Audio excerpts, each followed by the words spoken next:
Okay, good evening. This is the October 12th, 2020 meeting of the Lower Makefield Historical Society.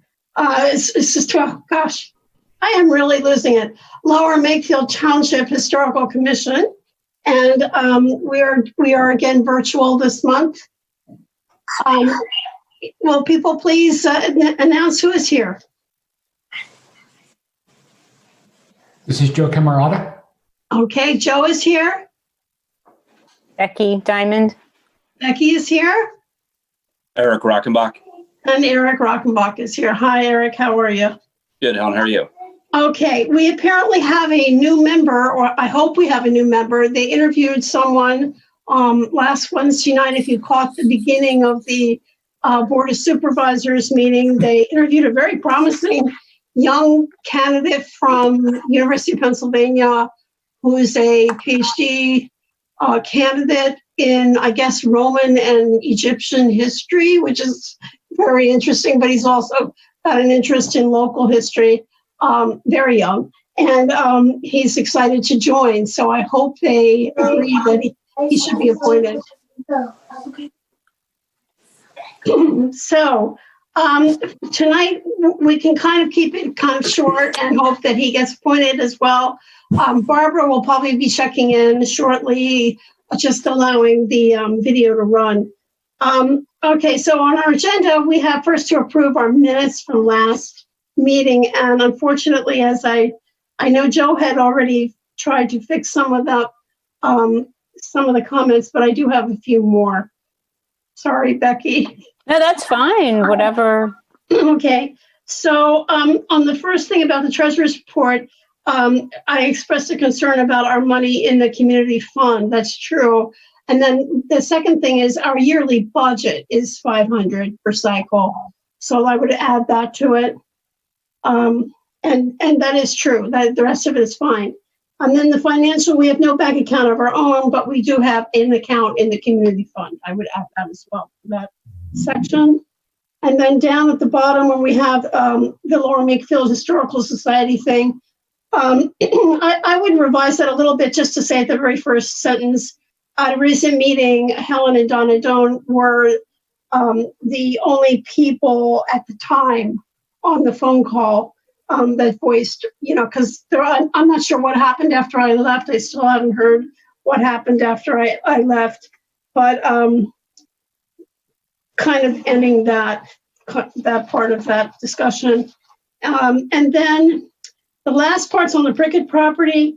The developer mentioned only one historic building in its application, which was sent in March, instead of including the barn, the carriage house, the well house listed on the 1980 report by the Heritage Conservancy, if you could add that. And then at the end of that, it said that they will be conducting a phase one. I said they will allow a PHMC, and I can't even read my own writing, a PHMC authorized phase one archaeological survey. All right. Do you, are we recording this right now? Yes. Okay. I'll get it because I didn't get all that. I'm sorry. No, that's okay because I didn't have the notes in front of me, so it was harder to. But okay, so if you could do that and then just submit the report to Barb, if we could have a motion to pass minutes as amended. Motion to pass as amended? As amended. Yes. I guess Joe makes that motion.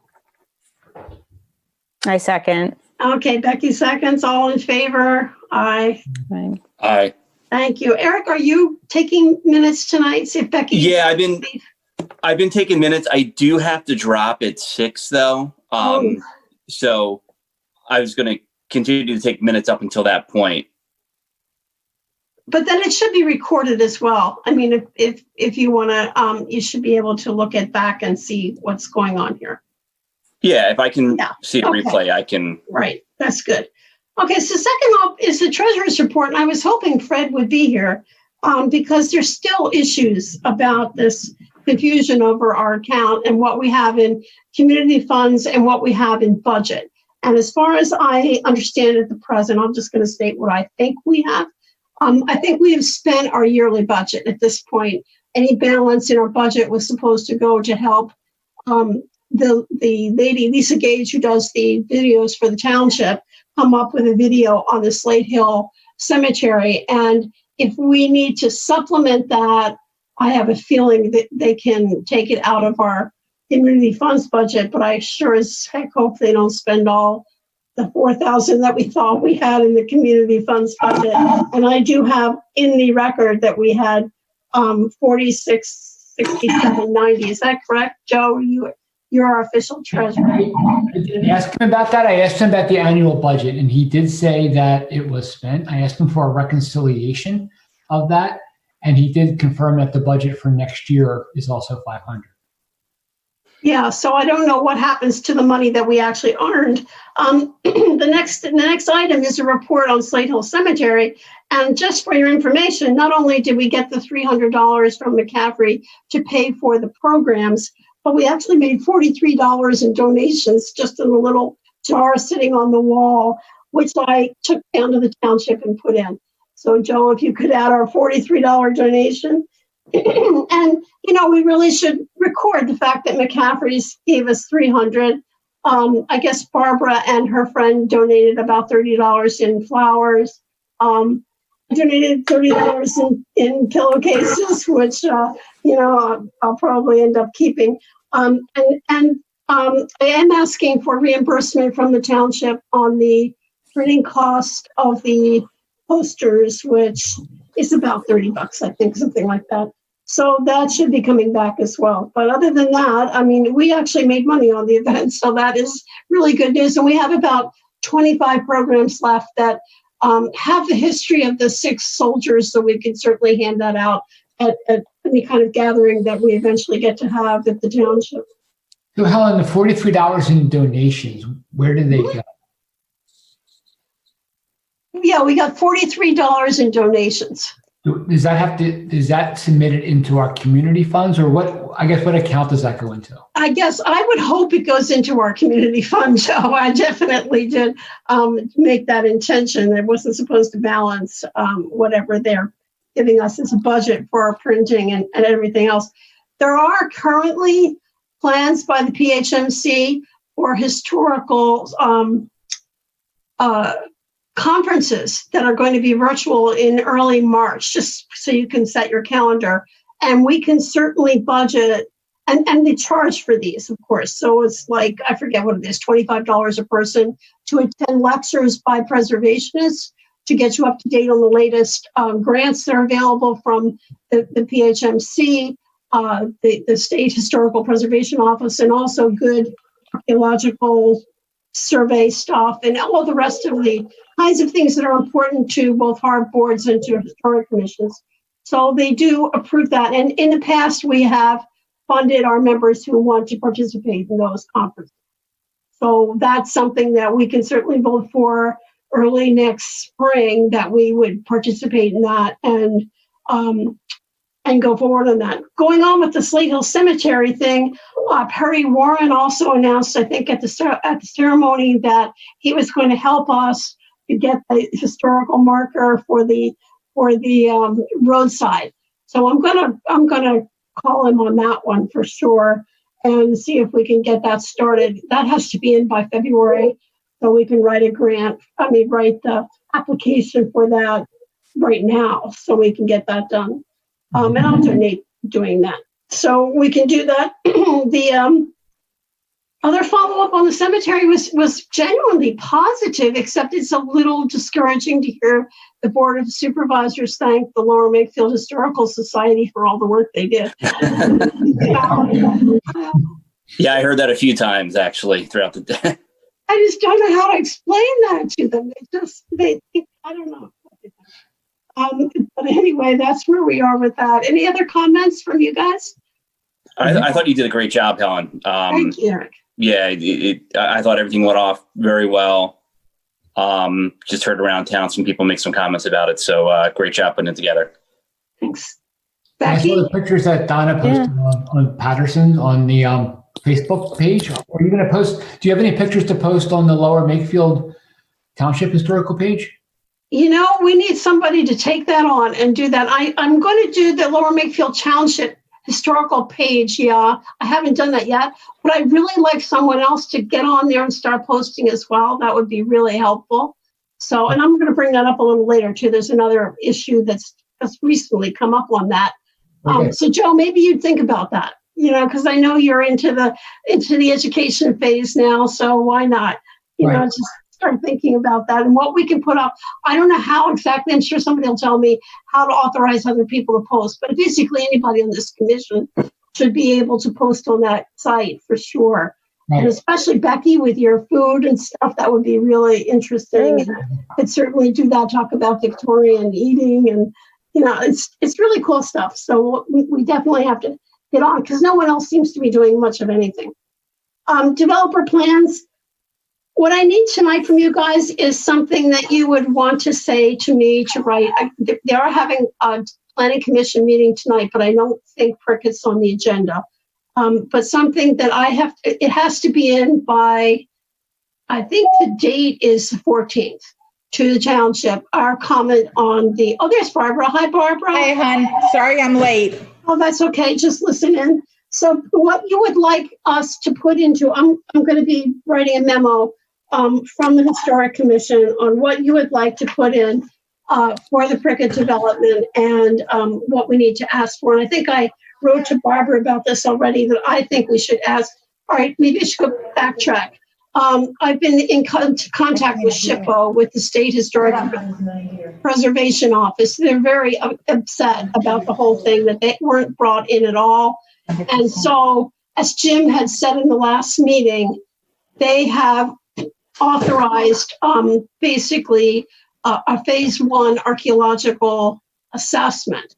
Now that means that SHPO authorizes some firm to go out there and dig test pits and take representative archaeological siftings and try to figure out if there's any pre-contact Native American, which could happen because it's, as so many people have put out, this particular farm is directly on the high ground between the Core Creek watershed and the Delaware River watershed. So it's actually on a high ground between the two. So it actually could have some early indigenous remnants. So that should be looked at. If there is, that means that things might grind to a halt over the development for a while. But having looked at the plans, the SHPO cannot permanently stop anything that is privately owned in the state. They can suggest, they can recommend, but they really can't stop anything. All they can do is ask for 90 days to collect whatever they could. So that means kind of an emergency dig. Should they find something like a village, they would have very short time. It might be extended a little bit, but a very short time to collect any artifacts. On the other hand, the historical nature of the site with the revolution is another story. And I think we have a lot of grounds to ask them to please extend the distance away from the historic structures. So try to get as much as possible moved away from historic structures, particularly the 3-story barn. Currently, the plan shows the road within 10 feet of the historic structure. I would like to see at least 20. My husband says we need to ask for 50, but it's just basically roadways and any kind of ground disturbance away from the historic structures. Now, they have parking all around all of the historic structures except for in the center area. Parking is definitely a big problem in a site. They're asking for all kinds of variances on parking. I imagine parking around the Wegmans itself, which is over next to the other office site up against 295, is going to be absolutely crazy at certain times of the year if this goes in. And there's not sufficient parking now. So having looked at Wegmans in various areas, I found that there is a Wegmans in Virginia Beach, Virginia, that has a parking garage. And they actually built, instead of spreading out over a particular site in Virginia Beach because of the nature of the site, they actually built a 3-story parking garage with various sections of the parking garage named for produce. So you park in the carrot section or the apple section or the potato sections of the parking garage. I found that hysterical. But anyway, apparently it's very popular and it's connected to the actual building, so people don't have to be outside in the bad weather. And I think that makes a lot of sense. And if they've done that elsewhere, I don't see why they couldn't do it. So if we're going to do anything to try to suggest a restriction on parking, that would be a suggestion to the Planning Commission. That's what I would suggest. So I'll say that. Does anyone else have anything else that they would want to say? So I'm asking for the 50 feet in the parking structure.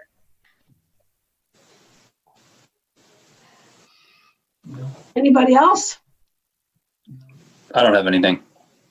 Do you have anything, Becky, or you don't care too much? No, I think that's fine. I think the parking garage is a great idea. That's what I would have suggested too. Yeah. So Good. I'm glad you agree. What are they planning to do with the buildings themselves, though? Have they said? They haven't. They're not specific in their proposal. No, they aren't at all. And from what I gathered through real estate scuttlebutt around town, is they're thinking of offices in the house and a wedding venue or some kind of high-end beer garden / restaurant in the barn. Mm-hmm. Which, as long as they don't damage the original structure, and use national, let's add that, national historic, Department of the Interior standards. The preservation standards. Yeah, for the, so basically they can't rip out walls to put in glass corridors and things like that. So they use the national, but they could add an addition that doesn't actually damage the structure, just leans up against it. Right. And anything that's undoable is, is acceptable under national interior standards anyway. So as long as you can undo the damage, it's okay. Right. But is that something that we can bring in now, or is that like something we bring in? We have to bring it now. If we don't say it now, it won't happen. Right, yeah. This is our chance to kind of make a play for anything that's done to those houses. Yeah, we don't want them painted purple and green, and we want them treated respectfully and possibly thinking of at Temple we constantly talk about the historic tourism value of Philadelphia all over the city, and it's really important to think of the possibilities that someone might want to film that area as since it is a revolutionary farm site. If you put up baffles and blue screens, you can actually use the old house and the barn as a revolutionary type site and actually film there. That would be absolutely marvelous. Right. So we want to make sure that they don't do anything that would damage the possibilities of that. And do we suggest at this point that they apply for registration on the national site then? The National Registration of Historic Places? Because it was never done before, right? Yeah, it's never been done, and the previous owners didn't want to for that reason, Joe. You're absolutely right. I mean, we can ask, but if you want, I will put it in. We would suggest they apply for National Register. I have a feeling they'll say absolutely no way, Jose, but we can certainly put it in, and then we know where we are. Right. The thing is, you ask for as much as you possibly hope for, and then they say no, and you cut it in half, Okay, so suggest application for National Registry. Right. I'm sure the Shipos would be very happy to do that. They are very much interested in what we know now from local archaeology about local sites and the fact that probably the cavalry was stationed here in Lower Makefield while Washington was busy trying to cross the Delaware. That really does suddenly put a lot more focus on our old houses in Lower Makefield. And we really do need to step it up to the state to get them involved more in trying to do preservation. While we still can, because they're not going to be here. I think in Fisher's book, he says that Nathaniel Green used the Yardley crossing for the Battle of Assunpink, right? So references that they crossed down here. Yeah, absolutely. And I mean, it's common sense that they would have moved the ferries back down after the first battle, and they're taking prisoners back and forth to Newtown, which was the county seat at the time. So it really does make sense that they'd be going straight through Lower Makefield several times. Yeah. So, yeah, Joe, you're right on it. Yeah, that's where we are, and the more we can do to highlight that, the better. I think, just for our whole area in terms of historic tourism. I mean, we've been missing the boat for the last 10 decades on historic tourism in Lower Makefield. So anything we can do, let's do it. So the other plan, there is something else on Prickett, and that is that Jim did say that there's a tour planned, but I have heard nothing since then. So I will follow up with an email to Jim on when is this tour. The Patterson Farm Group, which Joe had suggested that we contact from last time, contacted me about this and asked if they could be included since it's part of the farm for Patterson Farm originally, if they could be included on any walkthrough. So I will ask Jim. So that is interesting too, that they are thinking that way as well, getting involved in it as part of the Patterson Farm, which it is. It's actually the Janney Farm. It's actually all part of the original Janney Farm, if you think about it. So it does make sense. The other plan that came in this month was the Pennsylvania Water new pumping station up adjacent to the ball fields at Oxford Valley Road and Edgewood Road.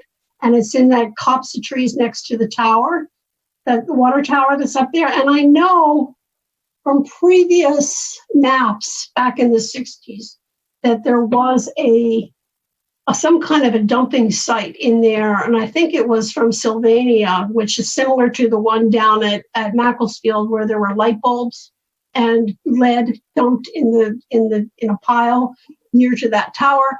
But it doesn't seem to be too close to that. So I don't think that there's much we can comment on, and they're not affecting the historic tree line that went through the properties. So there really isn't much to comment on the water pumping station. So I would move not to say anything about that. Unless anybody else wants. Jim sent it out, but there's nothing, there's no old house, there's no except for the fact, again, that we're looking at a very high site, which was favored by the Lenape as a to put their villages. So I would certainly walk through once or twice and see if I see any arrowheads. But other than that, there's really not much we can do. And they're going to be putting in a pumping station next to that tank. So old business, suggestions from Joe to meet with the Patterson Farm Group, the Lower Makefield Historical Society. I don't have anything on that. Do you guys have anything? I have heard nothing from the Historical Society. Has anybody heard anything through the grapevine on what they're doing? I mean, it hasn't even been announced, so I don't know what's going on with them. And there's nothing on their webpage. Okay, so then we're down. It might be in Yardley's first, because Lower Makefield really hasn't updated that webpage. To do what? It might be on the Yardley Historical Society's page. Did we look there? Well,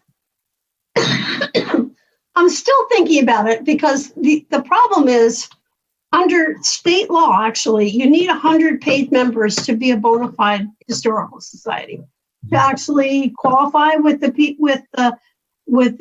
tax laws. And I don't know. And you also have to have at least one meeting a year where papers are read of a historic nature.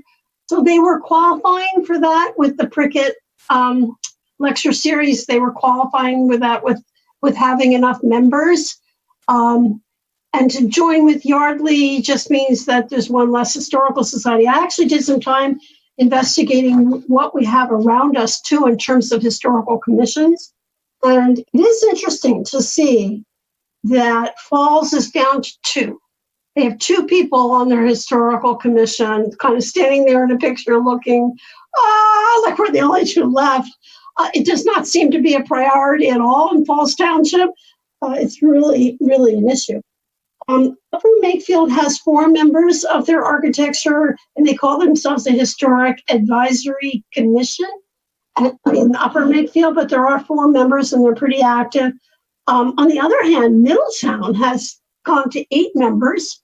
They're very vocal, and they are basically advising Board of Supervisors on people's houses and, on whether they should be approving zoning type and renovations on houses in Middletown.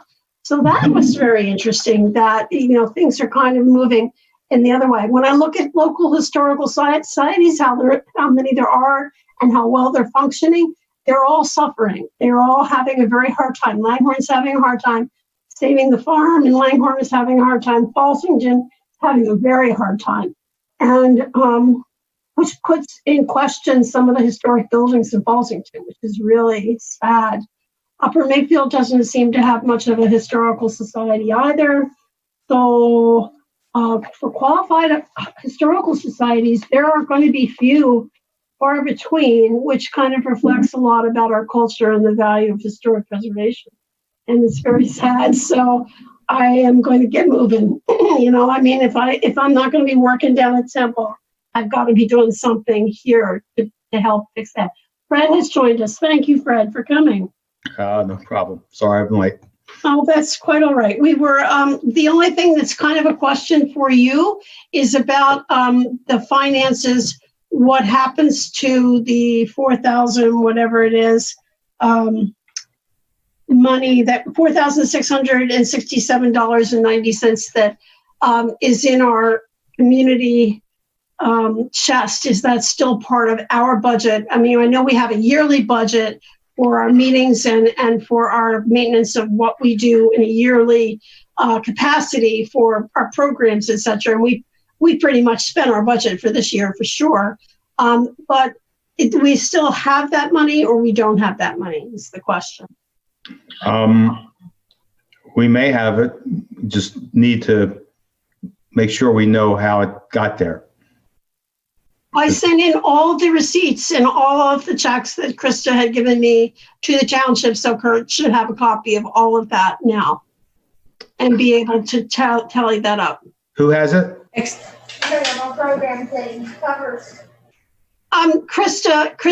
McGonaghy had passed it to me. I gave it to Barbara. Oh, okay. Then I'm sure, if it's there, it's there, and we can use it for whatever we want to use it for. Yeah. Helen, can I ask a question? What about the expenses that were that we had for the Civil War rededication? Okay. Do you have any receipts, Barb, that you want to? I have a receipt for $24, I believe it is. Okay, for the flowers. I wasn't sure. Yeah, I wasn't sure whether you guys were donating that or not. Okay, so let's make it. The check goes to Ann Damron. She's the one who paid for it and has given me the receipt.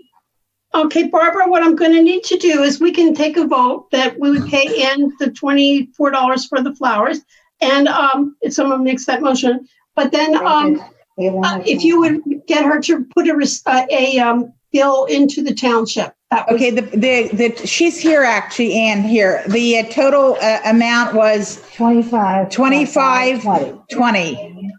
Okay. Can somebody make a motion that we pay Ann? I'll make a motion to pay Ann. Thank you, Eric. And second by Becky. Yep. All in favor? Aye, we pay Ann. So if you could just, it's on the record, she gets paid, please have her put a receipt in, address it to Barbara Ellison, she'll take care of it, I think, for Ann Damron. Okay, then I'll just send her the bill that Ann's going to present to me today. Okay, that's super. Okay, thanks, Helen. Thanks, everybody. Okay. Okay, so that was the only thing that was kind of a question, Fred. We're still talking about Prickett. And we talked about, there's nothing for the Pennsylvania pumping station, suggestions about the Historical Society. We're kind of we haven't heard anything from them about what they're planning on doing. And then we're down to new business, which is commissioners' reports. So whoever has anything to share with the commission. Becky? No? So this is also thinking about projects that we might be wanting to do. Good. So Helen, you talked about wanting to have a better presence on the Facebook page and having more contributions. So can you say a little bit more about that, what your thinking was?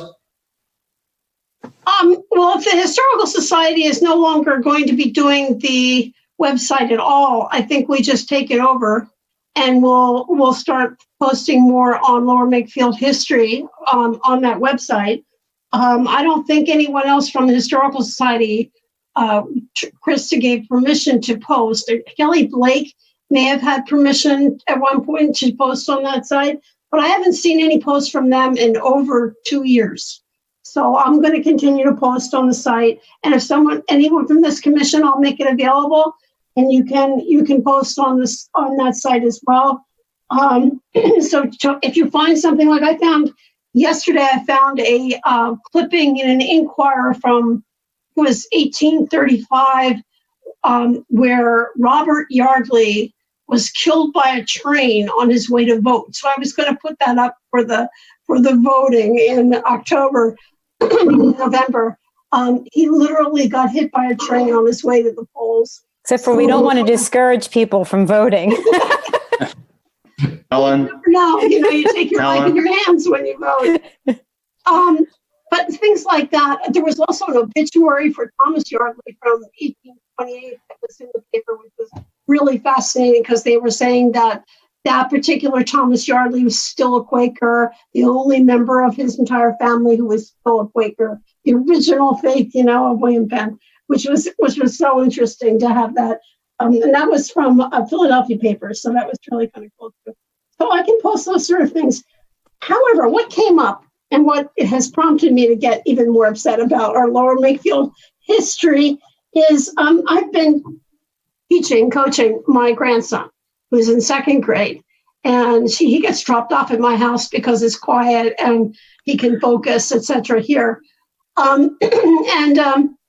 In second grade, they have social studies, and the social studies was to look at a video of local history and then put in, boxes, stuff that you found really interesting from this video. And so they started showing this video by, it's called Discover Yardley Borough Walking Tour and Real Estate. So it was called History of Yardley, Pennsylvania, 19067 Real Estate. And it's from a real estate broker on Yardley Borough. And the history was really focused on William Penn, which wasn't bad. I mean, that part was pretty much correct. Except as soon as they started talking about the ferry, they showed shots of the Delaware Canal. And then as soon as they started talking about his houses, they showed shots of Washington's Crossing and the Thompson Neely house, and then the tavern at Washington's Crossing. And then it went back to the canal. And then I went into real estate in Yardley and how, we have fine inns, and it showed the Continental Tavern. And then I went into the Underground Railroad and how the slaves were stuffed under it has actual pictures of the beams in the Continental Tavern. And, I was just like, oh no, and nothing about Lower Makefield Township. So the teacher had them write, where do we live? We live in Yardley. And I kind of put my hand in and said, no, you live in Lower Makefield Township, and kind of introduced myself. And she was a little taken aback. Anyway, we need to do something. So I actually went through and made a list of all the various videos on Yardley, Discover Yardley Borough Walking Tour on the Delaware, Bucks County, the history of Yardley, Pennsylvania. There's one that was called Small Town Yardley, PA, which wasn't too bad. Live, work, and play in Yardley. They're awful. They're awful, awful, awful. There was one by Paul Henry Greenery you see a lot on Facebook, which is just music and some nice photographs, but the music changes halfway through and gets disturbing. We really do need to look at what we can present. So inside of 5 to 10 minutes, no more. to, I would think, second graders on the local level of what our history. So I said to her, they should be learning about the American Revolution, that Washington was here. They should be learning that the Octagon Schoolhouse was constructed here. They should be learning that we had 3 blacks in Lower Makefield. They should be, And she said, wow, why don't you come in? And I said, well, it'd be nice if I could come in, but I can't. So we need to I will bring it up, and we need to kind of think of what we can do to kind of make it clear how the history really is around us. And that calls to mind the rest of the issues that I was bringing up in the course of the meeting. So what do you think, Joe? So you want to do a video? I think it could be a collection of slides with a voiceover and some music. Yeah. Mm-hmm. Okay. Yeah. What do you think, Becky? Yeah, I mean, it would be produced by us, like the Historical Commission, and that's who would be doing it. I think so. What do you think, Fred? Is that a possibility? Where would you post this video? Well, the ones that are up on YouTube, and basically all the schools are using it. So they said, I talked to the teacher, and she said, oh, this one that we're told to use, this history of Yardley, Pennsylvania from the real estate office, was given to us by Mrs. Murphy as the one to use for this section of social studies for second grade. Fourth grade is Pennsylvania history year that the kids do Pennsylvania history in fourth grade. So I know there must be the same issue with them doing fourth grade history and not having much in the way of resources for local history in fourth grade as well. So I think this is our opportunity to kind of put up a very simplistic version of the history of our area so that people understand that that's why it's important.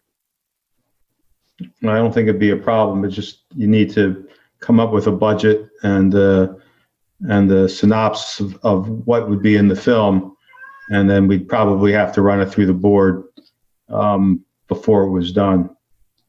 What do you think, Barb? I was thinking about it. I think it's a good idea, but I think, like Fred said, I think we have to have an actual plan, and it has to be a certain amount of minutes. I would say 18 to 20, the maximum. Oh, I think even shorter, yeah. Right, but I'm just saying if you wanted to do it in 2 parts, because it's sometimes better to give them less topics and more depth than a lot of stuff like an overview, because they'll never remember all the stuff.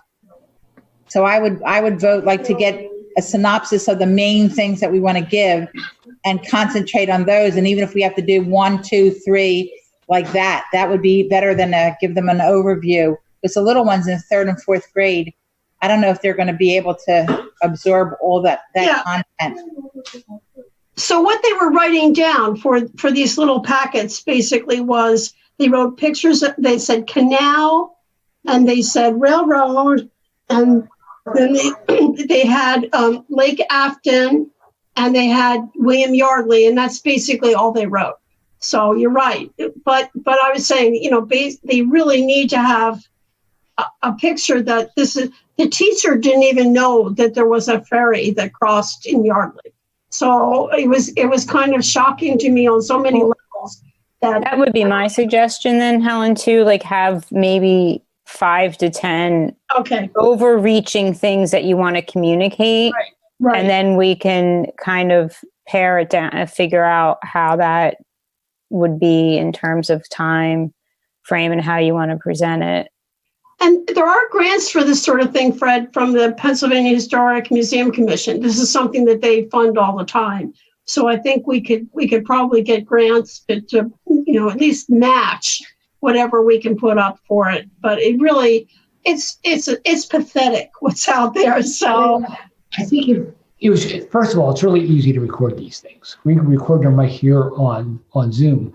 We just need to get, if we have 5 to 10 things, as Becky said, we just need 5 to 10 nice pictures to depict those. We can just do it in PowerPoint and record it. It's not really that difficult. I agree with you. I think we can do this pretty cheaply and get a fairly decent product. Right. Yeah. Okay.